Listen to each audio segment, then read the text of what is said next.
Muito bem. Você pode mandar seu recado para conversas.cruzadas@tvcom.com.br. Pode mandar um recado pelo Twitter, aí @Conversa Cruzada. Ou no meu Twitter. Você pode mandar mensagens diretas para @RS Cláudio Brito. A interatividade no Conversas Cruzadas, um patrocínio de Traduzca, traduções e simultâneas, compromisso com a sua palavra desde 1998. Aí alguém perguntou, ô Brito, não será traduções simultâneas? O que tu queres dizer com traduções e simultâneas? Pois eu fui atrás da explicação. Traduções podem ser traduções documentais, por exemplo. Eu pego aqui este texto legal, a Lei 9.870 de novembro de 99, que dispõe sobre o valor das anuidades escolares e das outras providências, e pedir para que me traduzam para o sânscrito. Eles vão fazer lá na Traduzca. Simultâneas é nós estarmos aqui, todo mundo de fonezinho, cada um falando um idioma e alguém traduzindo para nós adequadamente. Certo? Traduzca. Ela está aí, nos assegurando tudo que você tem de interatividade. No meu Twitter, no e-mail, nós tivemos o Carlos Roberto Rodrigues, lá de Capão da Canoa, falando sobre o uso pelo PT do FIES e depois, então, a realidade posta aí, que está nos fazendo, inclusive, debater a matéria. E no nosso Twitter, no meu Twitter, eu recebo mensagem da cidade de Santa Maria, do Pedro Barcelos Júnior. Doutor Pedro Barcelos, um grande abraço ao senhor, um advogado lá de Santa Maria, que sempre nos prestigia, me atualizando com coisas do caso Kiss. E eu vou até aproveitar para dar essa informação, então. Na próxima sexta-feira, não agora, Semana Santa, na outra semana, no dia 10 de abril, vai acontecer uma audiência do processo da Boate Kiss, lá em Santa Maria. O doutor Ulisses Losada vai reunir o Ministério Público, as defesas, a assistência da acusação e vai ouvir. Pela manhã, o delegado Marcelo Arigoni, que presidiu o inquérito policial. E à tarde, o deputado Adão Vilaverde, que é o autor da lei, que tem o nome de Lei Kiss, resultado daquele episódio. Então, é uma retomada que se vê com muita força daquele processo. E o doutor Pedro Barcelos, que está nos assistindo, está nos comunicando que está nos assistindo, aproveita para dar informação que eu agradeço muito e divido com os telespectadores. Pois bem, a questão do reajuste, a fixação de valores de anuidades dos estabelecimentos de ensino. Este tem sido um drama. O FIES está aí inviabilizando, dizendo não pode aumentar mais do que o índice da inflação. Foi ela mesma quem nos deu a informação de que este é um dos obstáculos de agora. E há uma lei que, desde 1999, regra de que forma, hein, Bruno? Exatamente. De que forma? Exatamente. As instituições de ensino, tanto educação básica quanto ensino superior, normalmente em novembro, dezembro, fixam o seu reajuste das mensalidades de acordo com uma planilha de custos, aonde são levantados todos aqueles custos, todos os investimentos, e em função desse valor se determina o aumento. Então, as instituições do Rio Grande do Sul, falando de ensino superior, no ano passado, lá em dezembro, a grande maioria já tinha o seu reajuste. A média no Rio Grande do Sul, Brito, ela é de 7,7% do aumento. Então, isso aconteceu lá em dezembro do ano passado. O MEC chega agora, o Ministério diz assim, não, independente da lei ter acontecido isso lá no ano passado, nós só vamos aceitar um aumento de 6,41. Bruno, agora em março, o aumento foi de 7,68 da inflação. Exatamente. Só aí é uma incoerência, né? Mas, Brito, então, assim, primeiro o governo tentou um índice de 4,5, que não teve como explicar. Aí passaram agora para 6,41. Mas o que acontece? Esse índice, aí nós temos a lei, essa questão já foi, a Justiça já se pronunciou, né? Nós temos várias decisões em todo o Brasil já, sentenças de tribunais, dizendo que não vale essa determinação do MEC. Que a instituição, ela tem direito, de acordo com a lei das mensalidades escolares, de colocar o seu reajuste. Mas, Brito, veja bem, não é só questão... Aqui está muito claro. Deverá significar montante proporcional a variação de custos a título de pessoal e de custeio, comprovado mediante a apresentação da planilha, mesmo quando esta variação resulte de introdução de aprimoramentos no processo didático-pedagógico, a aquisição de novos equipamentos, etc., por exemplo. E a planilha é editada em ato do Poder Executivo, ou seja, quais as parcelas que podem ser colocadas na planilha. Agora, a realidade da planilha é de cada escola. Exatamente. Mas, Brito, olha só que interessante. Vamos imaginar uma instituição que tem aumentado menos de 6,41.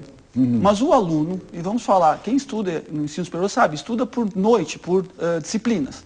No semestre passado... Que é uma realidade do Sul. Do Sul. No semestre passado, o aluno estudava 4 noites. Fazia 4 disciplinas.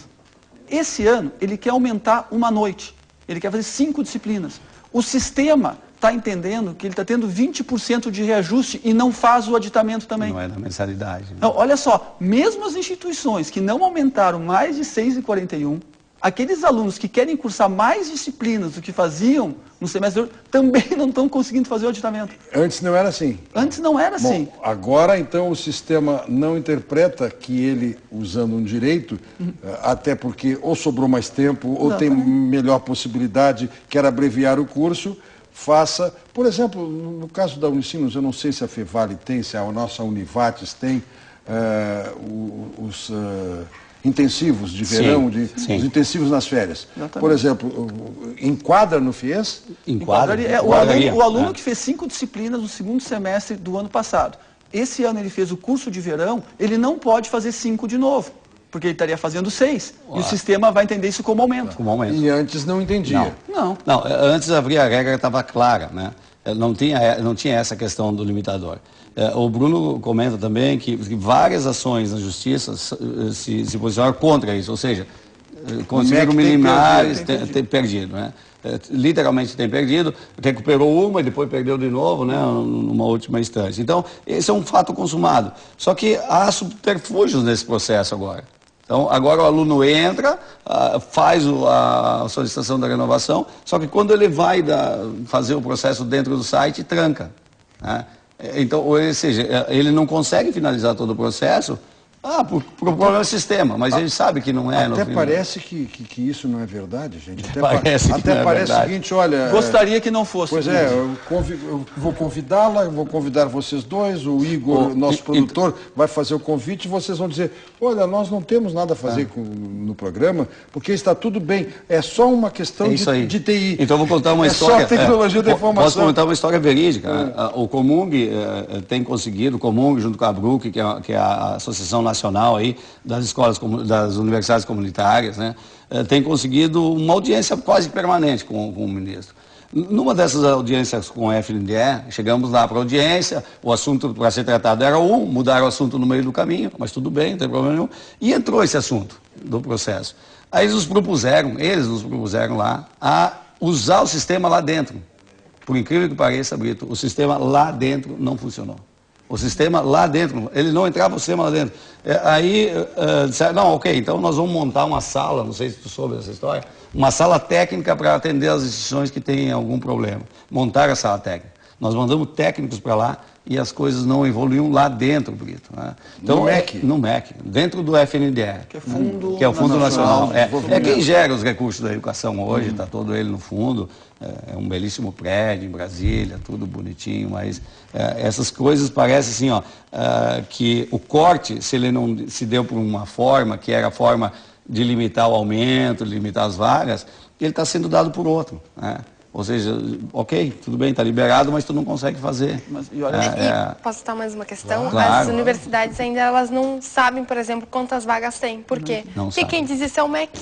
Mas ele não diz, né? Exatamente, e ele não está dizendo. Então, ele está dizendo que vai cortar, as universidades estão dando ali, estão tentando se ajustar. Uma coisa que está me chamando a atenção, e isso é um diagnóstico da nossa conversa, não há nenhum juízo de valor, apenas constatação, é de que, ao contrário de outras vezes e com outras pautas, entre os estabelecimentos de ensino e os estudantes está havendo o drama comum.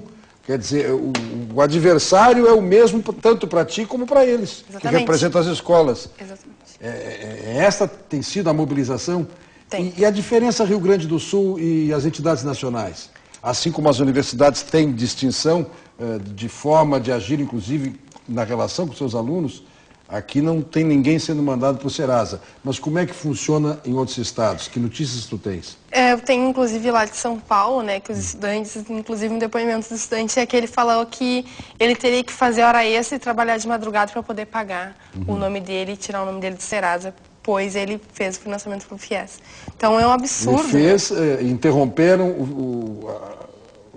ele não conseguiu aditar e ele ficou solto, ficou no ar. Ou assume, ou então para de estudar. Exatamente isso que aconteceu. E aí o nome dele foi para o Serasa, claro que juridicamente já estão resolvendo isso, né? Foi pro processo, enfim.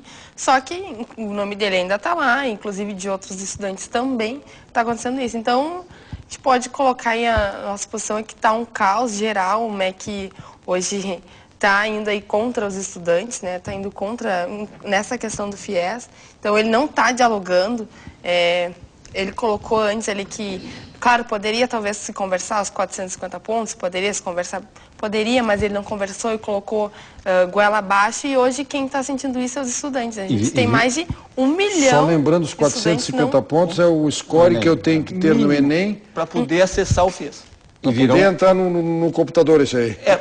É tentar entrar no computador. E virão outras mudanças que já estão anunciadas. Né? Virão outras mudanças que são bastante significativas. Por exemplo... E a maior parte hoje está se encaminhando via Enem? Maior parte.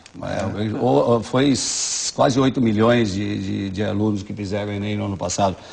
Mas outras mudanças que vão impactar muito forte estão por vir. Por exemplo, o MEC entende que hoje, como é que funciona, Brito? Hoje a universidade oferece as vagas, o aluno vai lá e diz, eu faço vestibular e depois eu faço o meu financiamento via FIES.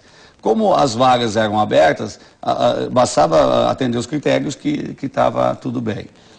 A partir do ano que vem, eles querem mudar isso. Né? Quem vai escolher o aluno e a universidade é o MEC. Ou seja, eles vão usar o mesmo critério que tem hoje no ProUni, para usar o FIES. Ou seja, o ano que vem vai fazer vestibular, ela está terminando, a Letícia está terminando aí o 2º grau, vai fazer vestibular. Ela vai ter que entrar no site do MEC e dizer, olha, eu quero entrar na Fevale. E aí o MEC vai dizer, tu quer entrar na Fevale em Direito. Não, na Fevale em Direito não tem vaga, tu vai ter que escolher outro lugar. Então vai mandar ela para Santa Maria, né, na universidade, ou vai mandar para Univates, em Lajeado. Então, eles vão fazer esse processo de seleção. E qual é a tendência disso? Então, que eles consigam dizer, olha, não vai ser mais nem 200 mil vagas, vai ser 100 mil vagas. Né? É um processo... Como é que os estabelecimentos alimentam o sistema com a informação das vagas? Não, hoje a instituição ela abre um valor. Atualmente a instituição ela termina. Eu quero... ter alunos financiados até 100 mil reais, 200 mil reais, 1 milhão, 2 milhões. Então, ela abre isso hoje. Ela ou ilimitado, tem algumas que fazem ilimitado. Mas o que o Sinep, o que o sindicato sempre indicou para as instituições é o seguinte, não dá para colocar muito naquele cesto. Porque uma vez que o governo atrase os pagamentos, como está atrasando, 1,7 bilhões de reais de dívida. Uma vez que o governo comece a criar regras que não seja possível que o aluno faça a renovação ou ingresse, se a instituição tem muito aluno no FIES, ela fica na mão do governo.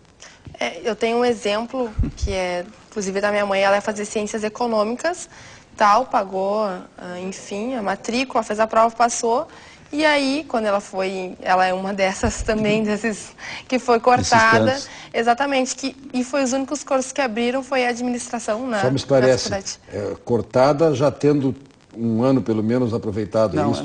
Ela era um dos novos que foi cortado. Então, ela antes tinha o direito adquirido e aí depois, no fim, acabou se perdendo, porque tem a taxa de matrícula, enfim, e os únicos cursos que abriram foi administração e mais outro que eu não lembro qual o nome, mas o curso dela, que ela estava já se encaminhando, não abriu. Então, são esses casos que está acontecendo aqui no estado. O fenômeno no Rio Grande do Sul, Brito, o fenômeno no Rio Grande do Sul é o seguinte, os alunos, pela insegurança, estão desistindo. Nós temos, infelizmente, isso no Rio Grande do Sul. Os alunos que ingressaram no ensino superior esse ano, aquele sonho de poder começar a estudar, frente a tudo isso que está acontecendo, os alunos por si só estão desistindo. Já quando se inscreve ao vestibular, já faz a sinalização? Pode fazer. Ele pode entrar no site e já se qualificar para isso. Feita a matrícula, porque pode fazer de outra forma também? Primeiro passa no vestibular. Esse é o normal. Ganhou a vaga, se apresenta no estabelecimento, vim me matricular, minha tentativa é FIES. E aí é assim entra que funciona. pelo sistema. Exatamente. É assim que funciona. Aí tenta entrar no sistema. Como o sistema estava aberto, isso estava muito tranquilo para os alunos. Ou seja, ele ia fazer o vestibular, sabia que ia ser financiado. Nós, a FEVALE, tivemos em torno de 5% dos alunos que desistiram de estudar. Isso, os vestibulandos, né?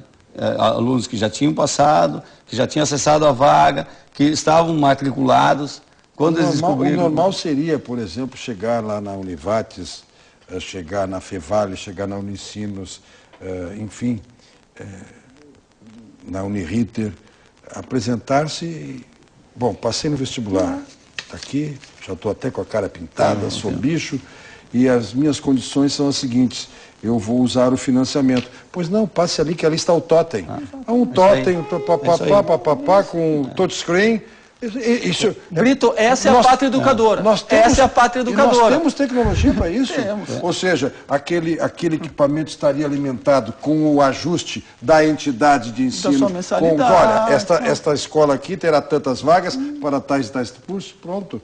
E aí, se há discussão de 2 por uma mesma vaga, aí é o mérito. Vamos ver como é que foi a classificação no vestibular.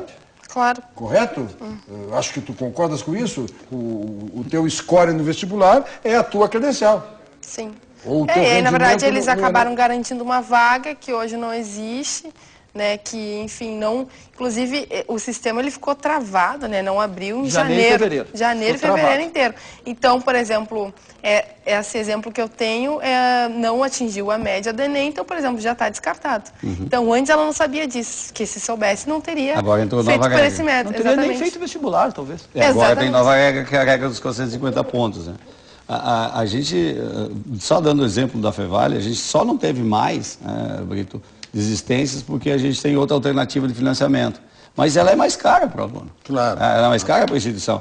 Bom, o que vai acontecer, né, Bruno, com as nossas instituições? Nós vamos ter que procurar alternativa de financiamento. Tá? Porque, uma vez resolvido, e assim é nos países desenvolvidos, quando consegue resolver a questão do financiamento para o aluno, do acesso, porque ele não consegue, o ensino é caro no Brasil. Ele não consegue acessar. Bom, quando tu consegue resolver o problema do financiamento, tu consegue dar acesso, é uma questão de inclusão. Agora, o programa é ótimo, a ideia é ótima, mas volta para aquilo que nós falamos no começo. Acho que quando não é um programa de Estado, que é um programa que tu possa garantir que ele vai ter uma continuidade, né? Quando, desculpa falar, quando ele se torna eleitoreiro, como aconteceu no ano passado, de dizer, olha, agora entrou 700 mil, né? Agora que estamos no poder, mudamos a regra. Isso revolta um pouco.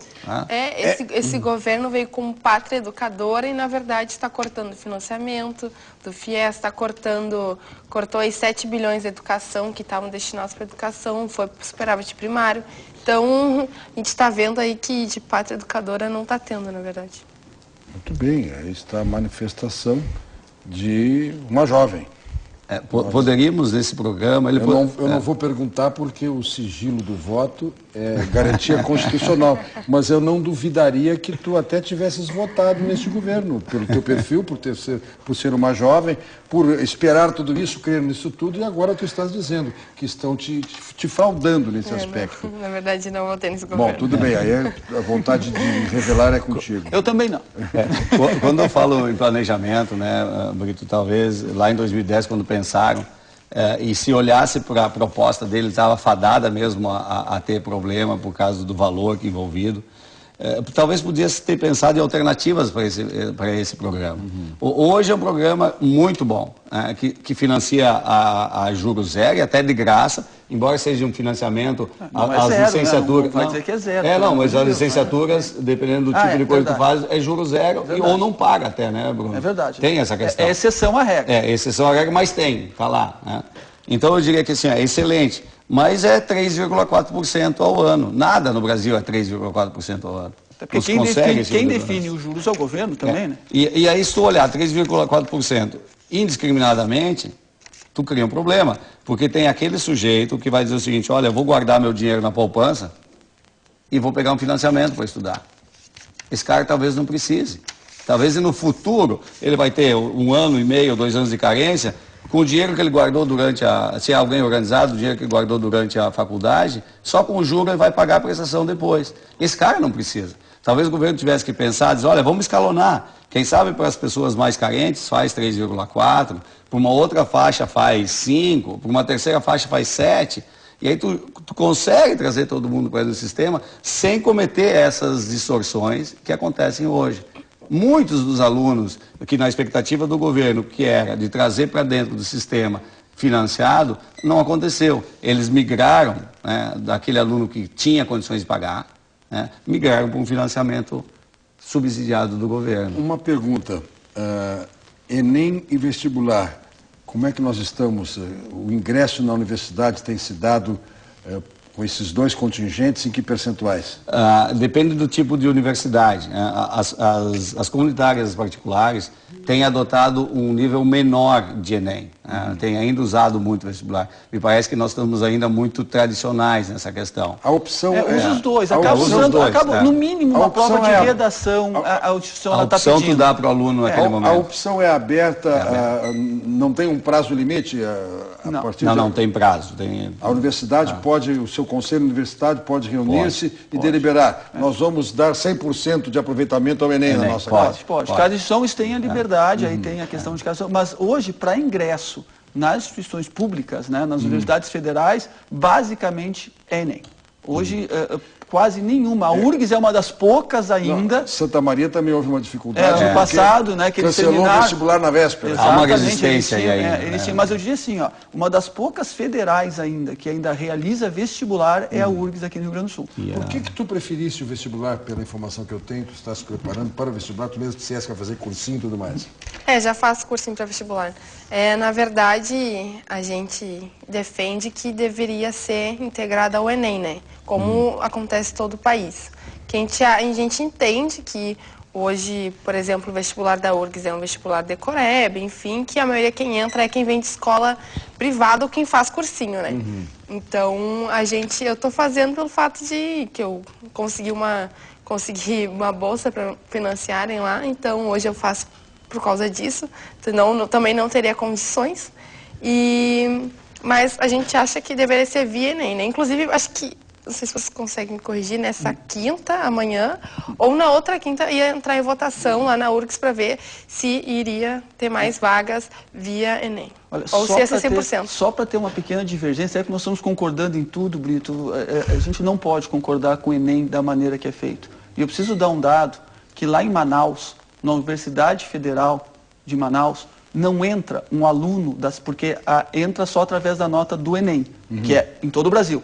Não entra um aluno de Manaus na Faculdade de Medicina. Bom, esse é um dado de todo o Brasil. Mas é interessante, por essa preocupação. A prova será a mesma para o país inteiro. Imagina perguntar lá em Cacequi para um candidato sobre a revolta dos alfaiates e perguntar sobre a Revolução Farroupilha no Acre. Nós defendemos um Enem regionalizado, porque senão os alunos têm vindo para Pelotas e ido embora porque não gostam do frio daqui do Sul. Então nós temos esse... Mas é uma pequena divergência. Vamos ao intervalo e vamos falar no próximo bloco especificamente sobre isso. Enem, porque ao fim e ao cabo as exigências em torno do Enem estão repercutindo no FIES e nós queremos, ainda uma vez, eu vou agradecer o Bruno por ter trazido essa advertência, que é muito bem posta, o Enem. Nós estamos falando com pessoas da educação e é o melhor momento de tratarmos desta forma de acesso à universidade. E você, acessando aqui a interatividade para a Traduzca, mandando seu recado para conversas.cruzadas@tvcom.com.br, usando o Twitter, @conversacruzada, ou o meu Twitter pessoal, @RS Cláudio Brito. Já voltamos.